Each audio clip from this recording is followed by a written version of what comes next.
Well, after his release, the former Prime Minister Sitiveni Rabuka tonight attended a reception at Government House, where he says opposition and government MPs mingled cordially despite the events of the past 48 hours.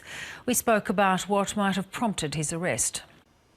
I still do not know. I do not know who made the complaint, whether it was a citizen's complaint or whether it was a police complaint. I do not know. We have not been told. So I wouldn't want to draw any conclusions from what has happened.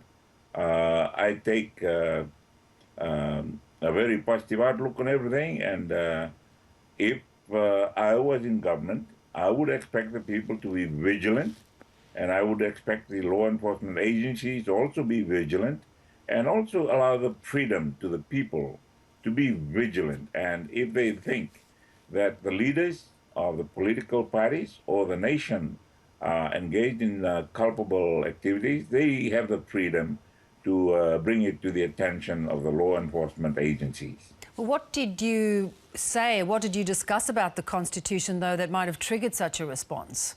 I think they are just oversensitive about discussions about the Constitution, and the discussion was designed to be held in Constitution Week, and that was the first day, Monday, the 5th of September, was the first day of Constitution Week, and we celebrated the National Constitution Day celebration on the Wednesday, 48 hours after the discussion. So do you feel, though, that the Constitution, the current Constitution, is serving Fiji well? I believe that the current Constitution is something that we can work within. Any changes that must be brought about within the Constitution must be acted upon within the provisions of the Constitution. So what are you expecting? Do you think charges are going to be laid? I do not know. I have said the truth, the whole truth, and nothing but the truth to the interviewing officers, police officers, and it now is in the hands and in the office of the Director of Public Prosecutions.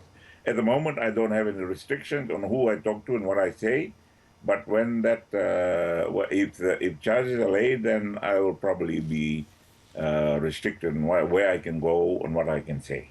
So you met the Prime Minister tonight at a government reception, having spent the night in jail. What was the mood like? Was there any tension between the two of you? No, it was not.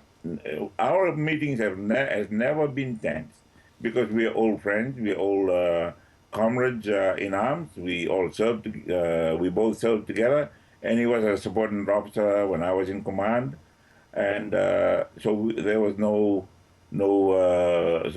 tension in our meeting tonight, nor in any earlier discussions or meeting. But do you sense perhaps there's a little bit of discomfort from Frank Bainimarama that you have re-entered politics? You would have to ask him that.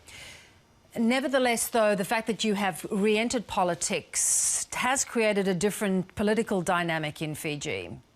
I have, but it has been a positive dynamic.